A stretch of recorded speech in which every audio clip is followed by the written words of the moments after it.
Ed Randazzo, how are you, sir? I'm snowed in at the moment. Are you really? Oh yes. Where are you at now? Erie. I'm in Erie, Pennsylvania, right at the tip of the chimney of the state Oh boy, how on a much map. how much snow are you sitting in right now? At least 4 feet. 4 feet. At least. Oh my goodness. I didn't even think about that. Oh yeah, you guys got that lake effect snow, right? Yes, yes, we did. Oh But you know man. what? We were overdue because the last two winters were pretty green. So this is Okay. Mother Nature coming back and making up for it, I think. Making up for it, yeah. Yes. I mean, I would never want to be snowed in ever, especially with 4 feet. I remember in 2017 we got about 2 feet here in NEPA, and that was too much for me. I mean, Yeah. it's nice when the kind of world slows down a bit, but I don't know. I mean, are you able to get out of your house? Like, what's that? Yeah, we are, but living with a disability, this is the time of year where my anxiety goes up a little bit because Right, I'm cautious the way it is on dry ground. And then now it's like now I have to compete with right. ice and the possibility of slipping and falling. So Yeah. my anxiety Stay, is like off the charts. just stay inside. I'll keep myself safe, John. Yeah. Relax. Make some hot Yeah, cocoa. and we've done it. Good. Yeah, I mean, there's a Good. lot of that going around now. Good. Well, it's been, I don't think that we have ever talked at length. I mean, do you remember the first time we kind of met for more than like 5 minutes? No, because you and I were on our way somewhere. Like you were on your way. It was like, it's like in school passing in the hallway. Like, hey, John, hey, Ed. And we'd always make sure and check in with each other, but it was never, longer than a couple minutes. Well, do you remember the, I think it was Wednesday or Thursday nights at Bruise Brothers 12 years ago? Oh, yes. Yes, I do. Is that where we first met and started talking Well, I shop? mean, at least like, a moment where we talked at length. But we were busy judging a contest, so it wasn't like, Oh my gosh. Yes. and Oh now my God. The I, karaoke contest. the karaoke contest, yes. I just remembered that. Yes, sir. If I could only find, I went and found um some photos of that. Oh no. Oh, not that one. Not that one. Not that one. Uh, This is your life. can you see this? Or no? Yes, I can. There's me, you. Is that Kathy in the background? Oh, I'm just seeing the file names right now. Oh, you don't see it. Jeez. That's all right, That's dude. that's not good. You think I'd be better at this? This is like probably the first or second time I've tried sharing something. That's That's all not right. working. You see the file names, but not the sharing a Yeah, I screen. wonder. So why won't this like open? My What the heck? gosh, I totally forgot about that. That we were the judges of that contest. Yeah, everyone can see. Oh,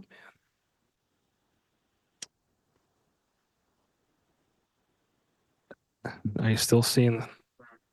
Yeah, still seeing just the file names. Come on. Okay. And even if you click on it, it's not showing anything. Yeah. What the heck, man? Why is this doing this? Okay, I'm gonna stop the share there. Uh, here. Yeah, that This was is- that was a that was going that was like 2010. Is that working? Oh, look, there we are. There we go. This is Yes. 2012, September-ish. Wow. Oh my gosh. That's That not even, seems like that seems like a different time, yeah. doesn't it? Yep. There's more. Wow. Hold on. I'm only doing this because, again, this is, how we first kind of really met. Oh my God, you have such a good memory. Just I didn't connect that dot. I do. It's a I, blessing and a oh, curse. It's a blessing and a curse, this I memory of was mine. I was flattered that you all asked me to be on that panel. I mean, I don't think I asked. I just was just, I mean, it wasn't like I didn't put it together. It was something I think that Bruise Brothers did. Yeah, and then I mean, we were together for quite a while. It was like 7 weeks or something. It It went was a on for lot of weeks. quite a while. Yeah. It was fun though. I Ah, remember it was a lot of fun. now you'd think that I'd be able to repeat this, but no. I want to be able to. This is terrible. This is terrible. Well, it's just another picture of the a moment from those weeks. Uh, Awesome. Probably more incriminating for me. I definitely looked like I had a few drinks, but we had to. Oh, I definitely So, back then have had a few some drinks. of the talent was good. Some of it was questionable. Yeah, I was just flattered that the community thought so highly of me to even have me. It's like I don't belong on this panel. But then as it went on, I thought, all right, I'm comfortable in this position. Well, I mean, if anyone should not have been there, it was me. I mean, I have zero. Um, I mean, I don't play musician. I don't or musician. I don't play an instrument. I don't write music. Um, yeah, if anyone, it was definitely me. That should not have been there. Well, But it was fun. We had a good the time. three, the three or four, I think there was maybe four of us on that panel, but Yeah, me, you, Kathy, and what was her name? Janine oh, Janine Lassant or something. the local TV station in Hazleton. Yes, SSP TV or something. Yes, that's where I first met Janine too. Yeah. I Yeah. feel like she pieced out earlier than we did. I feel like she was like on the panel and then the last like 3 weeks, it was one of the bartenders, Gersh, that was hanging out with us. Oh yeah. And then I caught up again with Janine right before I moved to Erie, and they did a really nice piece on Brett and myself Oh, very cool. as a nice Yeah, send off. yeah. So you have not, I mean, you've kept busy. You just released a new album. Wishing on a Yes. Train was back in August. Yeah, the last day of August. Yeah. Yeah. Yeah. Um, Great album. Great album. Thank you so much. Um, how long was that in the works for? I mean, looking back on it now, it was probably 3 years total from gestation to final, physical thing. It's right here. Yeah, I So meant to grab my copy because you were so nice to send me one, and I'm a bit of a mess tonight. My kids went to bed late and then just put me behind. But yeah, it's all good. But yeah, I'm most proud of this project, definitely. I feel like if anybody was to if anybody didn't know who I was or wasn't familiar, I'd say pop this on. yeah. Yeah, And for sure. what would you like define yourself as far as genre goes? Because with this album, I definitely hear blues, and I think you've kind of have had a lot of blues music released, but it's not all blues, in my opinion. No, it isn't. It's a it's a bit of a mixed bag, and I actually don't mind that um category because I there's a little bit of everything in there, and it's like I look at it as a big pot of soup, and we're just stirring it and stirring it. But I think with this release, the blues are very much in the forefront this time, like on purpose. It seems like it was an unconscious thing, and I wasn't really thinking about it to the point of overthinking, but then everything just fit really well together as a complete body of work. Hmm. Can I tell you my favorite song? Sure. Favorite song off the record is Black Boys on Mopeds. And why would you say that that pops out? I don't know. I think it was just a really beautiful song. I mean, lyrically, it's really good. It kind of paints an interesting picture. But just musically and vocally, I just like the whole thing together. Yeah, I would say that that's a pretty special piece of music, and it was an honor to record that with Brett. And Brett's playing on it is, I think, extraordinary. It's so tender, and Mhm. there's a warmth in his like the piano and the guitar, the way they meld together. It's really beautiful.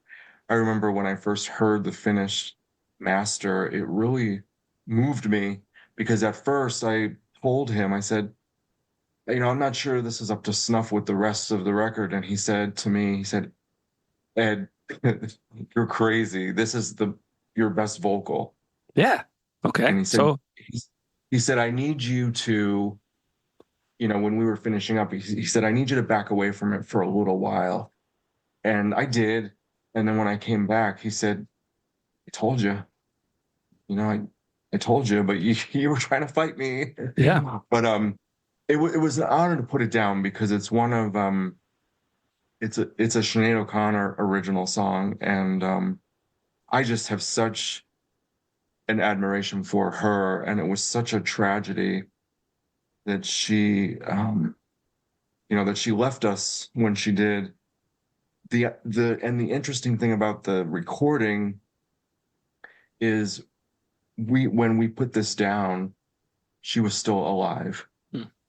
So listening back to it now in retrospect, I'm always reminded in that recording, she's still with us. I didn't realize that that was her. Yes, indeed. So it's a cover. Okay. Yeah. Still beautiful nonetheless. Yeah, I it think is. It's a really and I toyed when I was coming up with sequencing, it it originally wasn't in the front part of the record, but when I finally heard it, I was breathless and I thought, well, this has to go toward the front. It's heavy, and I thought, well, putting it toward the front might turn some people away because of the subject matter, but I think it fits really well where it is. yeah. Now, Thank have you you done a very lot of much. covers? Oh yeah. Yeah, I try to do them because I think John, I think it's important to honor the singer-songwriters that have inspired me to write. So it seems pretty normal for me to include songs, like Sinead, and there's a Natalie Merchant song on here as well. So I think, and people that really know me that have been with me for years, they know that I admire Natalie and Sinead and REM. So I feel like this record is very balanced in a sense of it feels like a debut in a Hmm. way. Even though it's my fourth record, it feels like the first record. Yeah.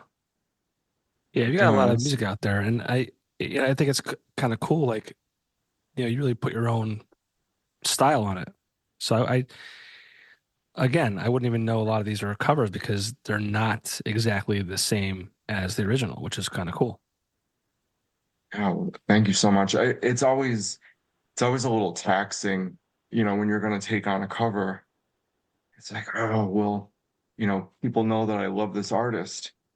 Am I, do I have enough within me to reinterpret this piece without totally dismantling it so that it's unrecognizable? And so I don't know. I just always have followed my gut with with choosing covers, and hopefully everything melds together well. I think with this project more than any other one, as a body of work, as I said, I'm most proud of it. It feels seamless to me, and it's the one that I listen to the most. I think, well, because it's fresh too. It just came out. Yeah. Ed, can I pause for 1 second? Yes, Really sorry. 1 second. by the way, on everything, Oh, what? My headaches? just all of the successes. It just seems like, you're Oh, no. We're here to talk about you. I miss NEPA, so I don't get to see you guys that much anymore. But we can Oh, absolutely talk about me. yeah. Well, sorry, I cut you off. Like I said, when I paused real quick, my daughter woke up. My wife's at a work function, so trying to do a balancing act with the kids and this and all that kind of stuff. And I apologize. I kind of cut you off towards the end of there about you're talking about the new record and just kind of means a lot to you. And obviously it's newer, so it's something you've been more attached to because it's newer. Oh, sure. Yeah, there's definitely an attachment. I feel so blessed to have been able to make this because about 3 years ago, almost to the day, actually, John, it is 3 years ago to the day. I had there was a bit of a health emergency in my life, and I had to something going on with my esophagus. And so I met with a doctor here in Erie, and he, knowing that I was a singer, he reassured me. He's like, we're going to go in and we're going to check things out, but, your voice might change and you might notice a deeper tone. But, we're going nowhere near your chords. But yeah, when things like that happen to you, you you kind of snap to attention, and I thought to myself, well, I'm still here, so I still have work to do. And my sister Renee, she's going to be upset with me because I'm giving her too much credit, but you know back in August of 2021, she was the one that recommended that I make a record because she had shared with me that she noticed that the light and the spark was gone from my eyes, and she had trouble recognizing her own brother. So she said, no matter what you have to do, you know, get over with Brett, give him a hug, sniff the fumes, whatever it takes. But I think it's time that you make a record. And it was her, that initial push that really, I was like, yeah, I've been slacking and I have to find a way to make something new, but I didn't want it to feel forced, Forced, yeah. and had to be on my time. And eventually I it became a thing. And so very, very grateful to have this piece of work out because I was in a state at one point where health-wise I wasn't doing very well. And mentally I was stuck as well. And I think just the inspiration of NEPA and my connection with all of you and the Badleys, y'all just kind of lit a fire under my ass and got me moving. And so I thank you all, that whole region, really, truly. Yeah, talk to me about your whole, musical journey in general, because you're living in Erie now, but you're born and raised in NEPA? Yes, indeed. Born in Kingston at Nesbitt Hospital when it was Nesbitt Hospital. And then I was raised in a town called West Pittston. So, back when going to Kmart was a big deal.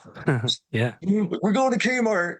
yeah. Um, but yeah, and like I think childhood was great. Um, s- three brothers and two sisters, big family. Oh, wow. I didn't So realize that.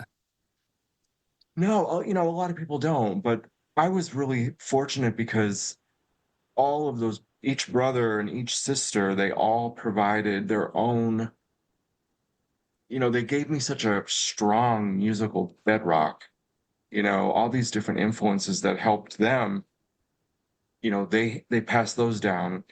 For example, my brothers gave me all the 80s hair bands, Ozzy Osbourne, Winger, the Scorpions, all those guys. And then my mother introduced me to Tina Turner and Whitney Houston and all of that genre. And then, you know, Dawn was huge. I mean, gave me Michael Jackson and all of that.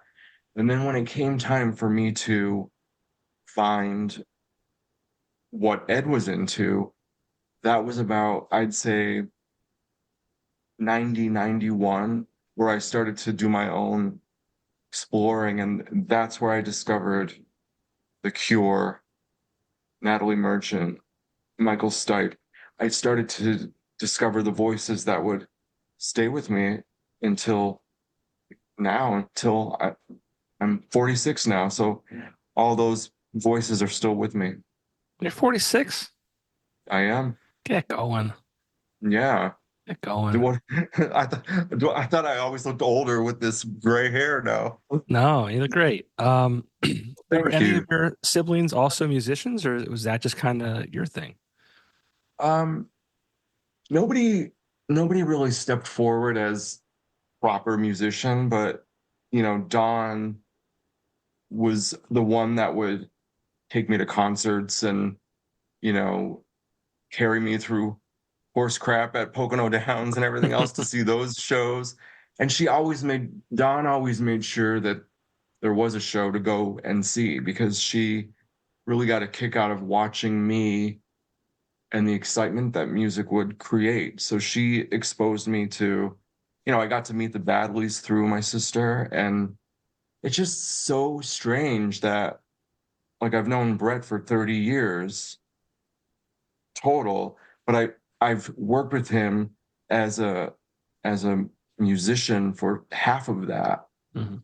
And it's just an interesting turn of events. I mean, when I started hanging out with the Badleys and getting to know those guys, I never thought in a million years I'd be eventually working with one of the most beautiful people on the planet. And he's definitely been very much a paternal figure in my life. I mean, he's right up there with my parents. We're talking about Brett Alexander. Yeah. Yeah. Yeah, sure. He's had a huge Yeah, impact on a lot of people. And he's like one of the most humble people I've ever met. he really is. He really Um, is. And we when we were gonna make this record, I was with him for like 7 weeks. And he I don't know, he has a way of whoever he's with, whoever he's working with, he gives 100% of himself to the artist. I mean, you have him at your disposal when you're there, and it's like, wow. And it's never lost on me. Even this last time, it felt like the first time again. Like when I walked in the studio after so many years, it felt new and fresh. And he it was these sessions were some of the best sessions I've ever had. I mean, I wish, in a way, I wish they were documented, because we had so much fun yeah. together, and it flew by. It was over. And I knew that we had a very finite amount of time. So I guess that was partly why it pushed me to be my best, because we only had 7 weeks. And I thought, if I don't get this now, I'm not getting it. Mhm. And that record is the result of a of a really cool friendship between two people. Yeah. Yeah. What are some of the things that he does? Maybe someone's listening to this and thinking like, oh, I've been considering working with a producer and things like that. What makes Brett, outside of giving him, 100% of himself to the the project, like what else does he do? Like people, I forget, I think I'm sure musicians get this, but like people, like the common man or common woman, like they play a huge part. Oh my gosh, absolutely. He he's the he's the outside. He's literally the soundboard, and he's the outside set of ears, and he's he's there, and I mean he's the objective person in the room who is trying to um he's what Brett does is he magnifies in the artist what's already present, but he brings it completely out into the open. And the artist is not afraid to do that. There's such a warmth and a safety in the studio with him. And he just has this way of making the artist feel totally at home, totally at ease, and able to give their best performance. Yeah. Yeah. We're lucky to have him. Yes, we are. I mean, I couldn't imagine anybody else working with me. And I've been approached and I've been asked, have you ever thought about working with someone else, etc. And I thought, why would I do that? Why in hell would I mess with it's such a cohesive relationship. I often say that he's the he's the lightning and I'm the thunder. Mhm. And it's a really nice partnership, and he's always looked he's always looked after me Yeah. in his own way, on and off the stage. He's had to rescue me from falling off stages several times, because I get into it and I forget that I'm on a high stage, and he's had to pull me back by the belt loops, and get me so I don't go crashing down.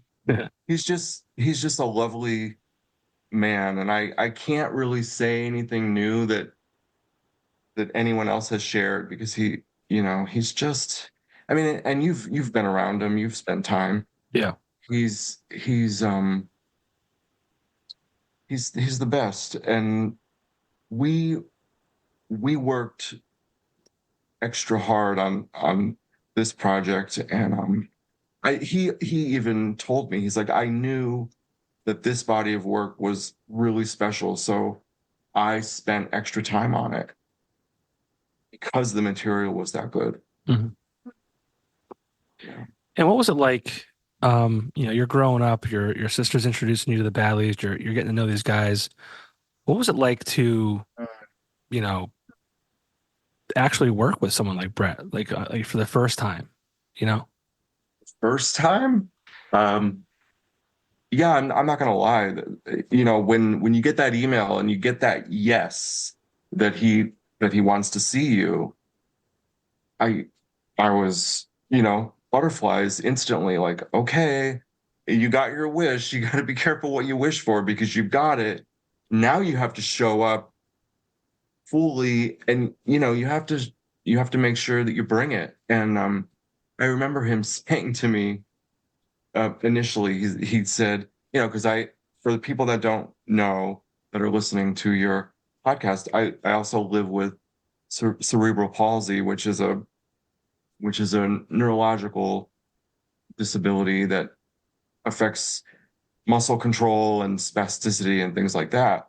And I remember him saying to me when we first met, he was helping me down his steps. And he said to me, he said, I don't care how you walk. Could you sing? As long as you could sing, we're good.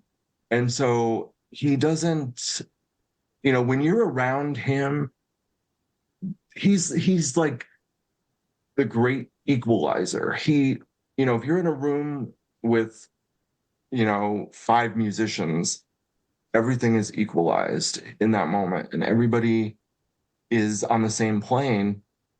And he just has that way about him. And yeah, like that first time, I will never forget it because those first sessions were really special. And these sessions were pretty similar because we hadn't seen each other in quite a while and worked together in maybe 5 years, technically. And we missed each other terribly. So I think when you listen to this, you hear the urgency in my voice. You hear like almost, it's almost like I was let out of a cage. You know, I was put away for a while and I was set free during the making of this record. Yeah. What?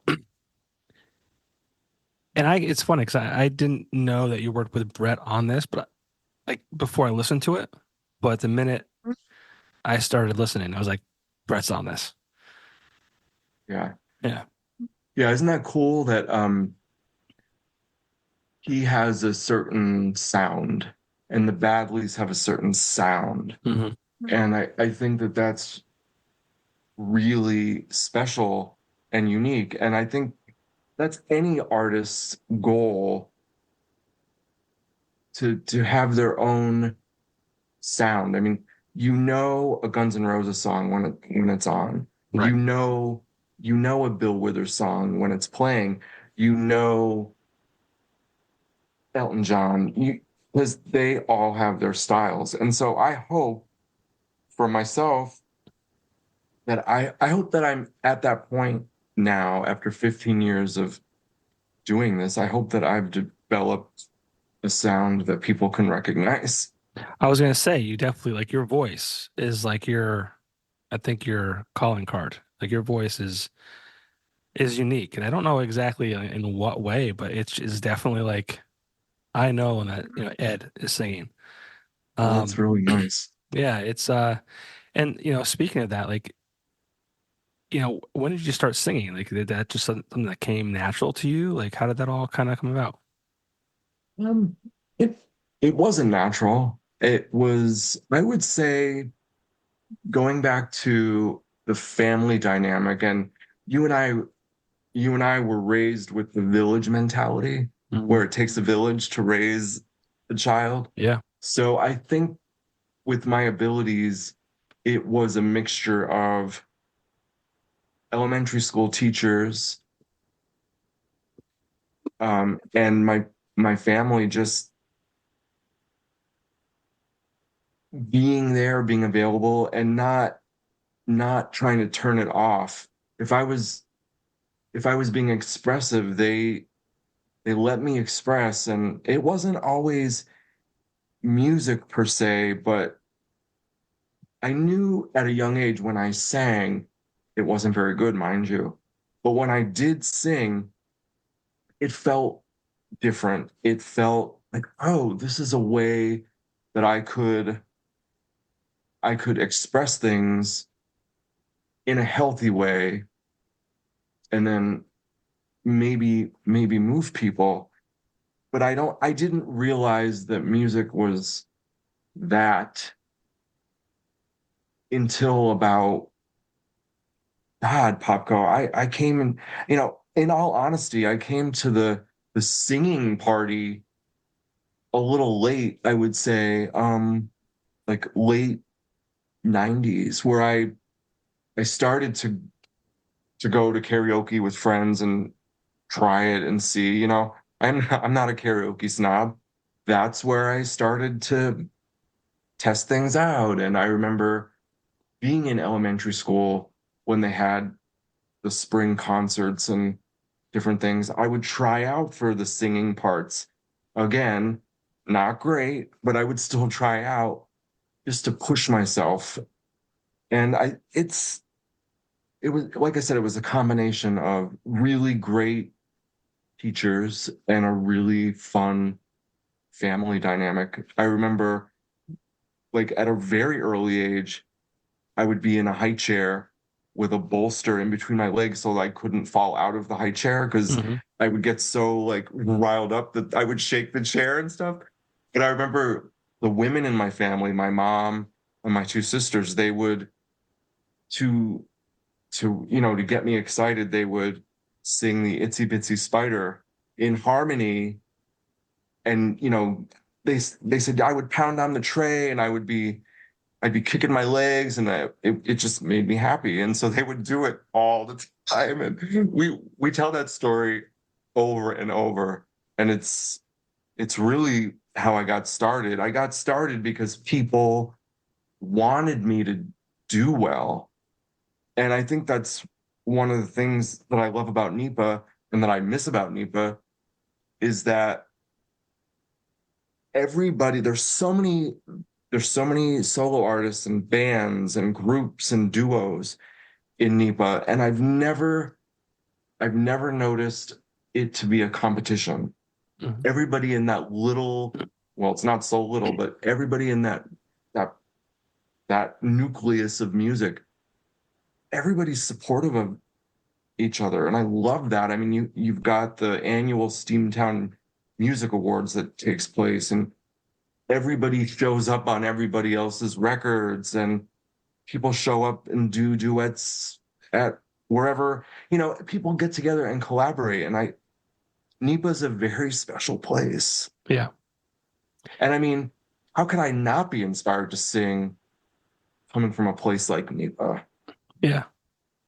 That's the real Yeah. question. Well, I don't think it was always like that. I think it's more like that now than ever before. But I mean, I think 20 plus years ago, it was like, it wasn't that collaborative.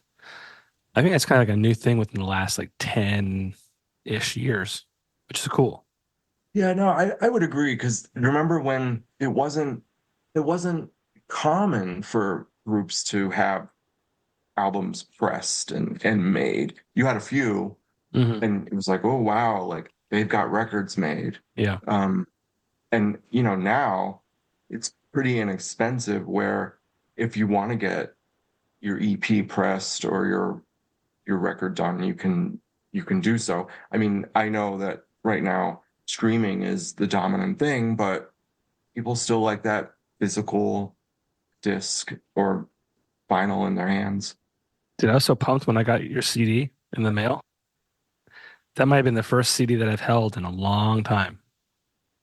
I don't know, dude. I was really proud of it, because when it's physical and you could hold it, it's like, oh, it's not just air Right. in someone's cloud or whatever. It's like I have the physical thing I could hold, and it means a lot to me. And this record, I don't know, I really wanted to make this record special, so I took my time with the look of it and the sound of it, and I wanted it to be, when you got that box and opened it, I wanted it to be a wow factor, like, wow, cool. So I'm glad that you felt that way. Yeah. The cover image, is that an actual picture? Obviously there's a picture, but so did you know the photographer that took that? Um, yes, he is his name is, and oh my God, I'm gonna murder his name. And I'm sorry to the widow, but he is considered the godfather of railroad photography, Richard Steinheimer. And I came across his work firstly from an organization called the Center for Railroad Photography and Art. And I started visiting the website. They're a nonprofit organization, and it's built on donations, but there are collection after collection after collection of railroad images from all of these photographers around the country and around the world. And so when it came time to pair the music with an image, I I just spent so much time on this website just looking for the image that would capture this music. And it needed to have a darkness to it, but it also needed to have urgency, and it needed to be shadowy and kind of kind of spooky. So when I saw this image, I just knew that it was the image, and I reached out to the organization and I made up a mock of what the cover would look like, and they were so pleased with it that they just gifted me the photograph. Oh wow. And Richard's widow saw it as well, and I got everyone's blessing. So, and the cover has made an impact on people. You're definitely not the first person to make note of it. Yeah, it's I don't know if it's just the area we live in, and we're a coal mining town, and an older town. Um, Trains have this weird thing about them. I don't know what it is. I used to live in a house that had tracks right behind it for an active train, and I'd always see people like standing out at the same time every day, like having the tripod set up, waiting for the trains to come. Yeah. And I don't know what it is about trains, like trains and train stations and things like that. It's like I don't know, man. It's like this connection that I feel like we all have to a degree, but I don't know why. I don't know if it's just Yeah. because they're part of our lives or they're still like I don't know. I don't know what I'm trying to get at, but it's like weird. When you were, let me ask you, when you were you know, a young kid in grade school, did did you, when you first saw it, were you into trains or were you Uh into, yeah, I mean, I guess we always put a train up at Christmas time under the tree.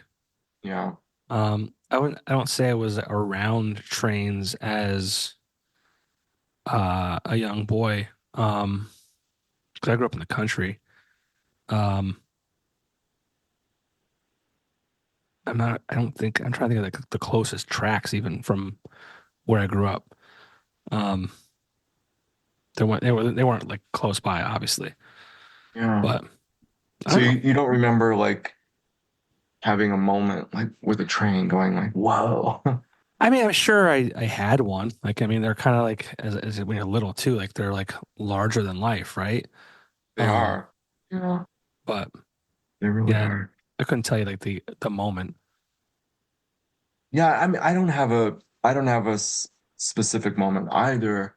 I just know, like, when I was finishing this project up, I asked my father whether or not the family introduced the idea of trains to me, or if it was something that I gravitated towards on my own, and they just fostered it and like started buying me things. And my dad said, he's like, no, that was all you, and we just went with it because you were always pointing and wanting to have one. And he'd be like, we'd be at a crossing and you'd be watching and Yeah.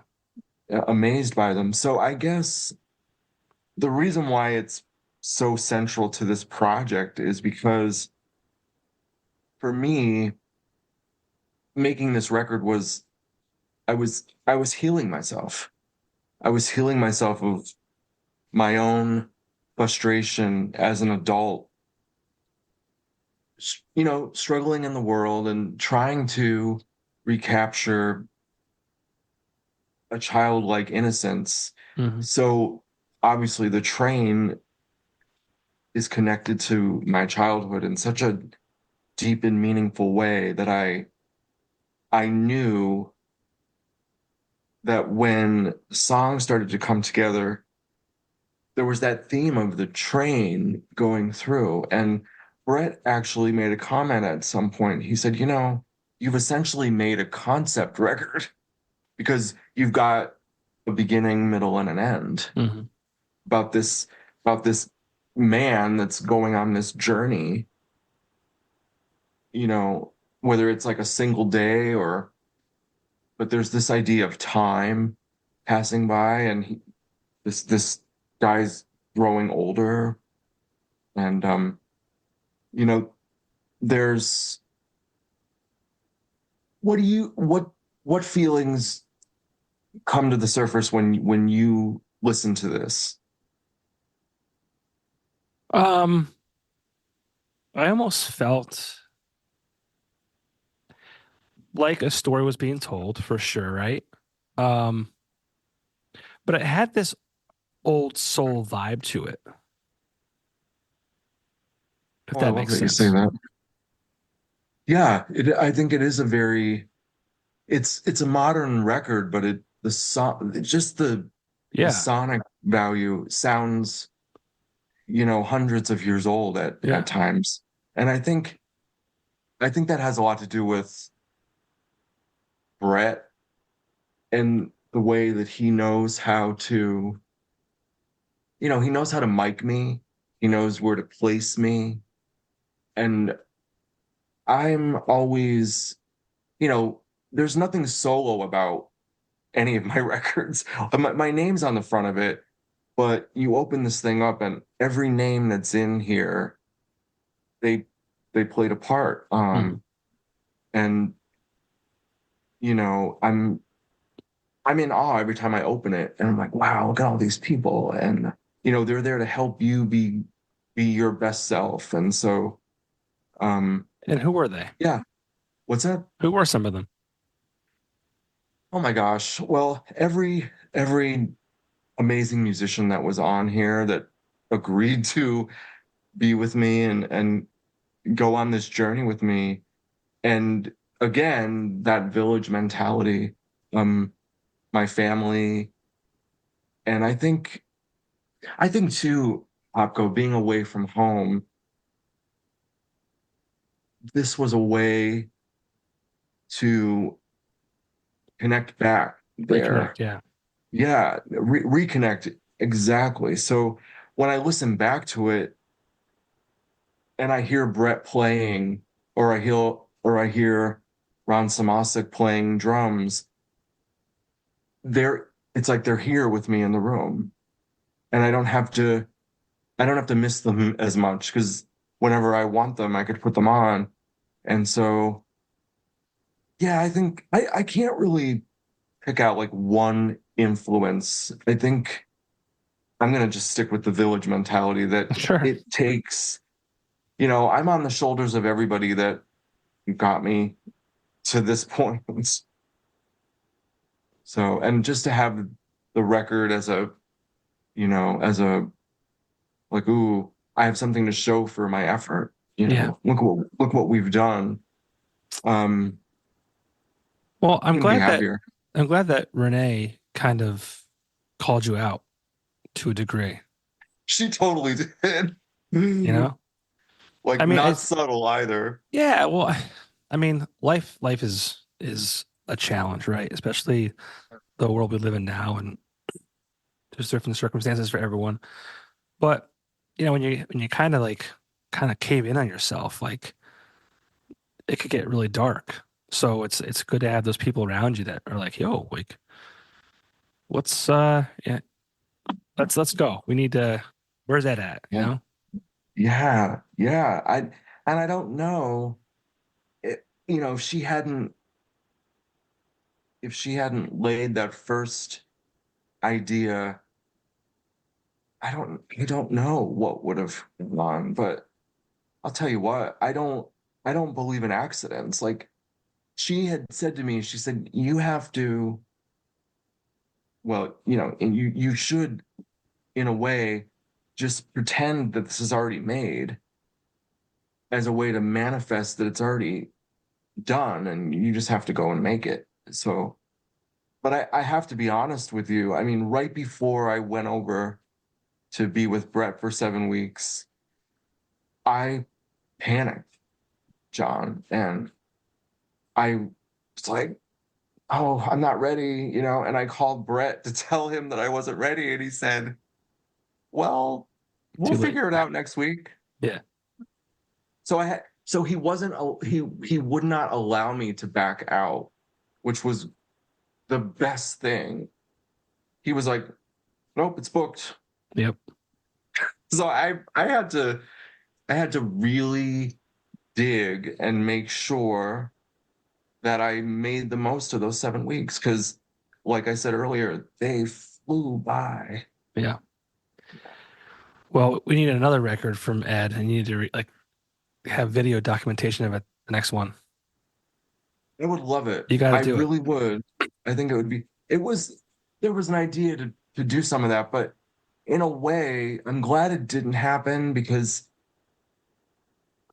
I feel like the studio time is so intimate It's between like sacred, yeah. and it is it's very sacred and I would have I don't think the performances would have been the same had there been somebody in the like lurking in the dark with a camera. I Sure. don't I get so that. I'm great I'm happy that things turned out the way they did. That said, people again, they're like, well, Ed, where's your face on the cover? We want to see you. And you open this thing up and you're seeing the back of my head. So I have this thing about showing myself. And this right now is so interesting because usually I'm like, oh God, I'm gonna be on camera. This is so uncomfortable, but it's you. So I don't feel uncomfortable. Good. Thank you. Yeah, That's you yeah, shouldn't. No, but like absolutely. you're right. A camera in the room would change, right? Because it would just you would know it was there. You would try and maybe overdo something or maybe overthink something. But like just have someone put like a GoPro in there and just kind of just catch like just BS Yeah. stuff or something. I think it's important to have documentation of things. And I wish I had more of myself and I wish I had more even an audio thing of like my father, who passed away almost 20 years ago. Like I think that's what was cool about, creators in general, like whether it's arts, like paintings and music and doing podcasts and all these things that we do that we kind of put ourselves out there to be vulnerable and kind of expose ourselves to critics and whoever they might be. Like this is gonna live on for so much longer than us. And it's like something that like, my kids can watch or listen to, when I'm gone, hopefully years and Yeah. years and years from now. But like it's kind of a cool thing to be able to leave behind. I think so. I think so. And I'll tell you, I am so proud of this project, and I'm glad it's going to be part of what I leave behind. It's like, wow, I did that thing, It was Yeah. just, I think about the sessions still, and I'm like, wow, we had a blast. We did. And you did it too. Like there's so many people out there who are probably thinking about, oh, I wish I would start this or I wish I would have done that. And like, maybe they're, old and sick and they're like, oh man, there was so many things I wish I could have done or I should have done. And it's like, that's a terrible thing to think about, right? Like what ifs? Yeah, I mean, you look, everybody has the thing that drives them, and I don't know, I just knew I had to get to work. Yeah. And then, when it's finally out, that day came and I was like, oh my gosh, like this has been with me for 3 years. This is 3 years of my life is on Hmm. this little 5-inch disc, Yeah. you know? And but then I get to talk about it and I get to like I get to sit with you and you've worked so hard on your shows and your projects and the support that you give us on the radio every week. So it's a two-way street, I think. Yeah. Well, thank you. Yeah. It's something that it's like my favorite thing to do, like this and the radio show. I don't think I would be back at that station if they hadn't also said, we want you to come back to, my primary job is sales, but we want you to come back and also we want you to host a local show again. I don't think I would have gone back. What what was the catalyst for you to get back behind the mic? Um, well, I I just think I'm a media guy at the end of the day. I mean, I started at the Weekender way back when. That's how I got into all this is I don't think I ever thought I would be in media and it just kind of happened. And I remember well when that show started initially back in 2017 it was called Alt Natives.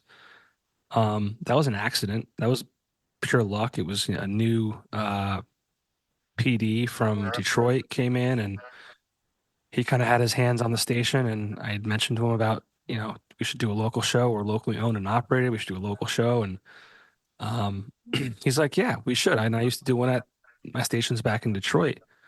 He's like, why don't you do it? And I was like, no chance, dude. I can't even talk. I can't talk without mumbling. You can't put me on the radio. Um, and he just like looked at me and said, there's no one else better for the job, and you'll figure it out. And And you did. I joke to this day, I'm still trying to figure it out. But Uh, when it got canceled 3 years into it because the station flipped, I remember thinking to myself, was like, I think I need the scene more than they need me. I was like, how do I mm. stay involved? How do I stay a part of it? Like, how do I continue to like give these artists a platform? And I was like, well, I'll just keep doing the podcast, which I was kind of doing with the radio show prior. But I was just kind of like recording on Zoom and then just posting the video on Facebook. So with this, I really wanted to make it, available on Spotify and everywhere, Yeah. and just make it a good solid effort and try and get really great artists and kind of just build this thing where if people I don't know are going to release a new album or they're doing whatever, whether it's musically or just entertainment wise, like they think about me and say, we got to get on his show because he does a good job helping promote what we're doing. So that's kind of the That's what I goal. did. I reached out. And I'm so happy you did. It just that's just kind of how this all came together. Yeah, and I think push comes to shove when we're when we get up to that plate, okay, we can turn it on. Like you talked about, well, I don't belong on radio because I mumble. But I'm sure when you were behind that mic for the first time, you had to dig inside yourself and figure out, okay, what's my sound? How am I going to project? How Mm. do I do this? You figured it out, Yeah. you know? I still had that first recording from back in 2017. And I listen to it from time to time just to kind of see, how far I've come and how much further I need to go. It Yeah, was yeah, it was it was an interesting it's first show. wonderful. Yeah, I'm sure. I remember being at Marywood University in the late 90s, and of course I gravitated towards radio, and I had my own show on Cool. Saturday night, and I played all women in music, whether it was a female solo artist or a female fronted band. And no shock there. And my first time on the air, I remember I specifically picked the longest tracks so I didn't have to talk that much. Nice. I was so nervous, but I remember my advisor coming to me later on in the semester, and he said, I caught your show last week, and he said, you're really good on the air. Like you know how to talk about what you passionate about, Mhm. and you're engaging, and you have a dynamic. And he said, you're really fun to listen to. And then that was my that was my original plan to like go toward radio. And then, it just the passion for it didn't stick with me, and I wasn't sustained by it. So it fell by the wayside. But I Mm. feel like I get to still use my voice Yeah. in this way. And then here in Erie, I'm using my voice for healing in a non-musical way with the job that I do here in in the city of Erie. So the voice has always been the tool Yeah. to either move people, um, you know, ignite people, Yeah. or whatever it is. I always say, I feel like I say at least every episode or every other episode that people are put on this earth to do certain things. Whether that is, a musician with, you know, powerful, moving songs and that, that people can relate to or that people like, listen to and that almost like saves them to a degree or, you know, what you do outside of music that is helping people. Or if you're, a person that works with children with disabilities and things like that, like there's all these different avenues that are hard things to do. And there's certain people that are put here to do them, Oh, absolutely. you know? Absolutely. I growing up growing up in, um, when I was really young, I started school at the age of 2 when United Cerebral Palsy was in Clark Summit. And I remembered, I still remember those teachers that were there to help us and build us up. And, it, you know, Popko, it's really true. People that are in those roles, I mean, that to me is God's work. Yeah, I mean, exactly. really, like that kind of role, or nurses and Hmm. teachers, um, and musicians. But I think, we all, I mean, I guess without getting, you know, religious or whatever, I think we all can do the good work in Yeah. our jobs. Whether it's being a custodian or whether it's being a brain surgeon, there's there's a Yeah. spot for every person. I'm glad you said that. 'Cause I'm not trying to discredit other things, um, but yeah, it's kind of weird how we're all doing something to hopefully Yeah, make the world a better place.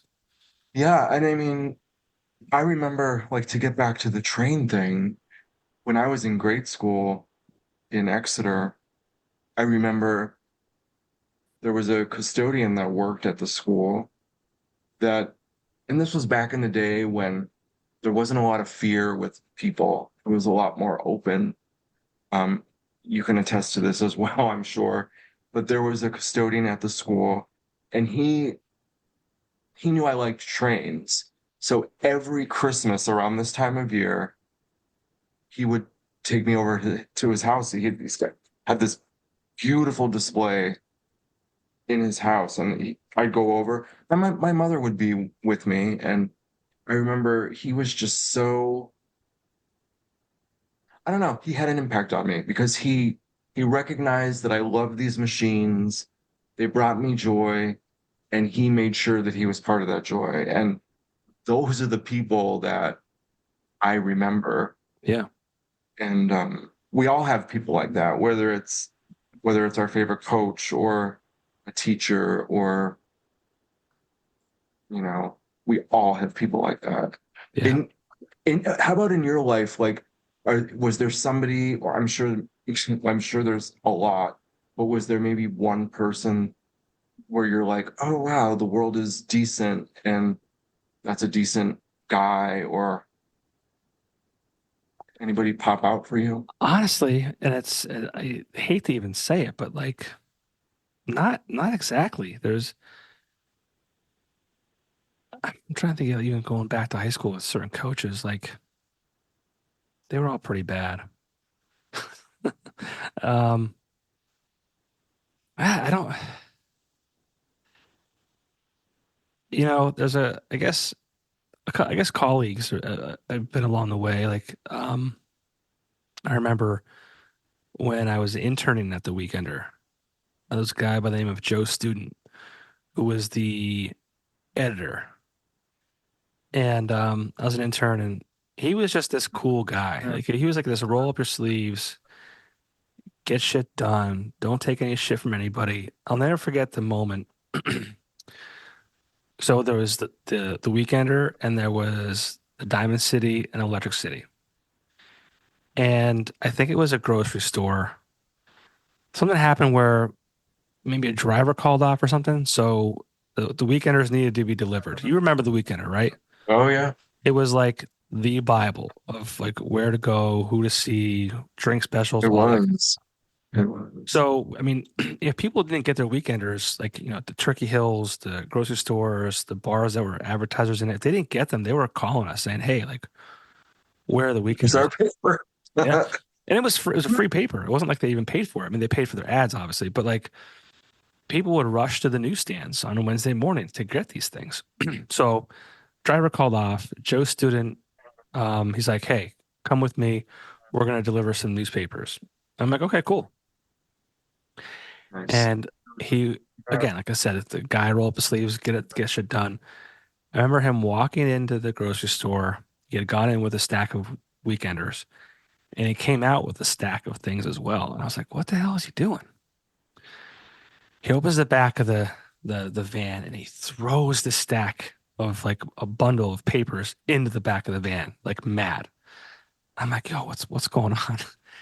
I guess either the Diamond City or the Electric City had put their stack of their papers in our rack. Oh yeah. He's Because like, wasn't their weekender like red?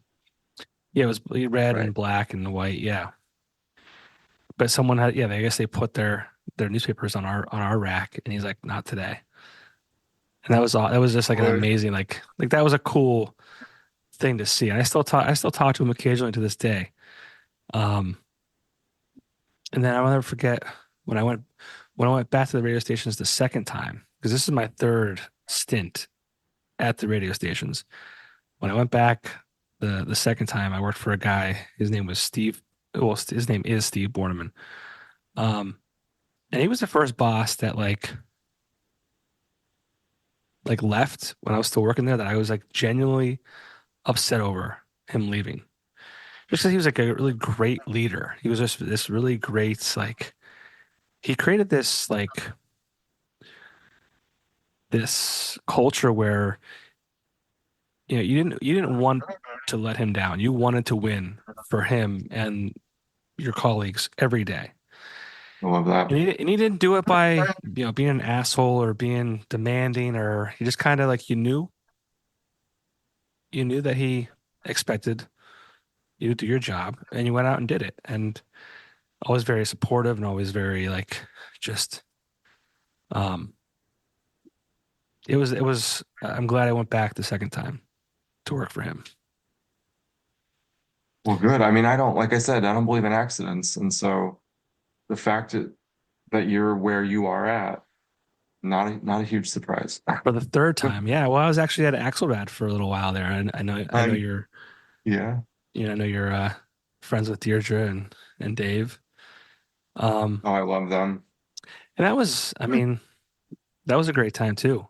I mean, I respect Dave and Matt for what they built over there because like I saw it when it was just like on Kingston Corners when it was just like one press in the room, and seeing it what it is today, it's so crazy. Yeah, it's so like and I've always been like a cheerleader for anything over there. I mean, it's just amazing what we have there. Every time I visit, because I get over that way quite a bit more than I thought I would, and it's always so difficult to leave because I'm like, my God, these are my roots, and it's like I have to go over to Erie, because it's like I have roots on both sides of the state now, but Yeah. Nipa will always have my heart for sure. Ed, come back.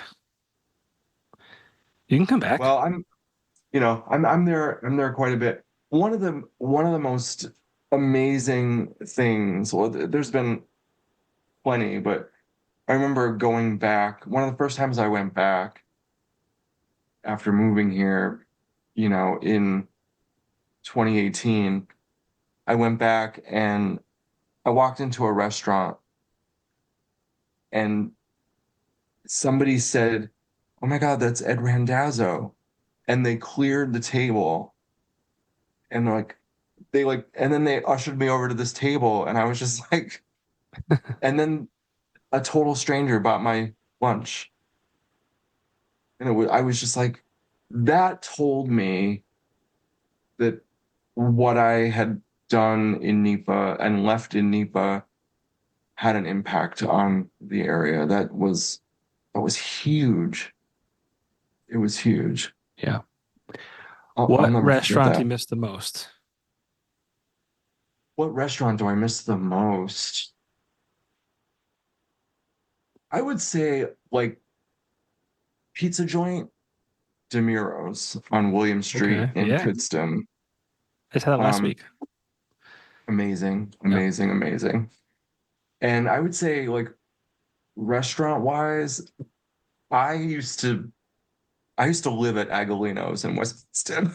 I was there quite a bit. So I genuinely miss it though, because I played on those streets Hmm. until the streetlights came on. And a lot of people are like gone and coming back and leaving again, but it was time for me to spread my wings and explore. And I don't have regrets at all. I think to be able to go back there and call that home is such a privilege. It will always be home. Yeah, of It course. will always be home. So I know you just released a new record, right? But what's in store for Ed Randazzo? I mean, today is December 3rd. This probably won't come out for like a week and a half. Um, so we're closing in on end of the year here. You know, we're going into 2025, like which is wild to even think about and say out loud. Oh, crazy. But I I think, mean, what's going on in 2025? I mean, whether it could be personally, it could be musically, it could be, whatever. well, I think, first of all, this 2024, I don't even like it just Yeah. flew by. I hope I had fun. I have a couple memories that stick out, but yeah, we are on the threshold of a new year. I can't believe that. Well, musically, interestingly enough, in 2025, it'll be 10th the 10th anniversary of my last record, which was If You Don't Bring Me Joy, Be On Your Way. So I'm sure we'll do something to celebrate that anniversary. Um, and you know what? I just want to continue first part of the new year. I want to continue to push this and get this in as many pairs of hands as I could Hmm. because it's a really good project. But I look forward to 2025 because I've climbed the ladder in my current job here in Erie. So I'm excited to see what that new role looks like and sounds like. And I have a pretty good existence. I think I'm a man who has always tried to remain in a state of gratitude as much as I could, despite hardships and conditions of the world. I try to still operate from the place of, well, my body still works for me. I can navigate the world pretty much independently. As I'm getting a little older, I'm snapping and cracking and popping more often. And that's not always fun. But I think the future is bright, and I look forward to hopefully not having as long of a gap between releases. Um, Between this one and the last one was 9 years, and so let's not have that happen again. Right. Yeah. So I'm just, when the inspiration shows up and the my team shows up again, which I know they will, when it's time to do something else, I'll make sure that you're in the know. Great. And you're old school, right? So I think like, you recording full length records is probably important to you. But like you said before, like we live in a digital and streaming age. Um, have you considered just kind of recording, a couple songs, releasing them, so so that way it's quicker than, 9 years. Yeah, yeah, absolutely. I mean, there's this idea, I've been toying with it for quite a while. It's turned into a little bit of a joke now, but I started when I started singing Popko, I started singing jazz. When I'd go up to the Woodlands on Friday night with my mom, and they'd have jazz night with Marty Edwards and Oh yeah. that band, and Marty would invite me up to do some jazz standards. So I've always toyed with the idea of maybe doing a jazz record and calling it Jazz Does Jazz or something, something like that. And just really go back to the musical roots of what I started to really enjoy about music, which was jazz. That might put some people off and have some people scratching their heads like, really? But I think that's what's exciting about music is, Yeah. especially in this sort of conversation, when you get to talk about things in a deeper way, um, things like this pop up in conversation. Yeah. Like Ed likes jazz. Hell yeah. Yeah. I Yeah. always find So it amazing, like the influences that people have, outside of the genre that they might be like performing in, just kind of their background, like what influenced them, and just kind of like music that they like. Because so many times it's like not stuff that you would think of. yeah, I think that's cool though. Yeah. I think again it goes back to those elementary school programs that they used to put on. Yeah. I was as a young kid, I was exposed to so much music, like older music and classic music. That's when I first learned about Billie Holiday and the Andrew Sisters and Doris Day and those type of songs. And so I don't know. A jazz record is definitely a possibility.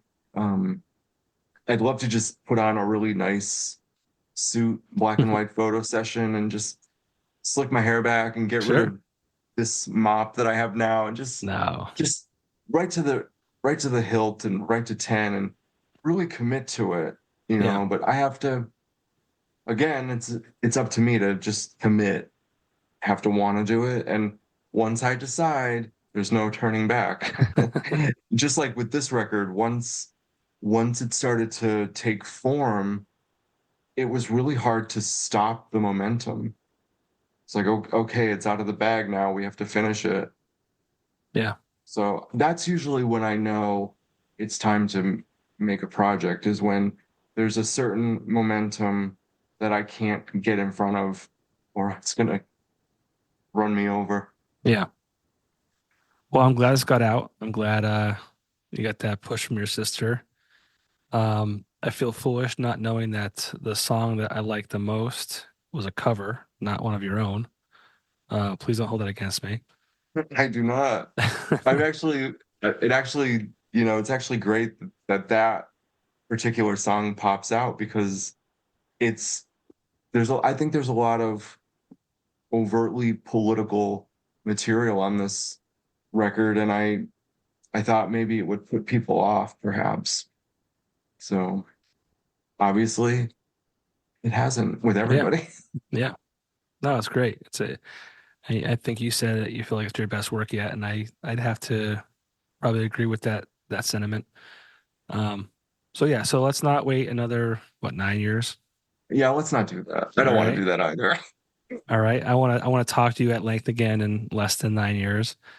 Good. Um, but I will let you go. It's a work night. I'm sure I don't want to keep you too long. But thank you Work for night reaching for me out. as well. Thanks for you know, taking an interest in this. And um you've always been, like I said, we haven't talked a lot outside of this. Um, but I just always Hey, knew like you're this nice, like genuine, good person. oh, dude, hold on one second. My lights are on a timer. There you go. that Nice. that was my bedtime, I guess. Well, your time for bed. Well, but yeah, you've always been this just like this humble, like just always smiling, always positive, always um just a pleasure to be around. And I'm looking forward to you coming back to NAPA. Maybe you'll maybe perform or something. I don't know. But Oh yes. but Brett keep me in the always, loop. Brett is always open and willing to put me on some stage. Good. Well, keep me in the loop. All right. Thank you, pal. Thanks for all you do. Ed, thank you so much. Enjoy the holidays, and I will talk to you soon. You too, brother. Thanks. All right, later. Later. My entire life stayed between my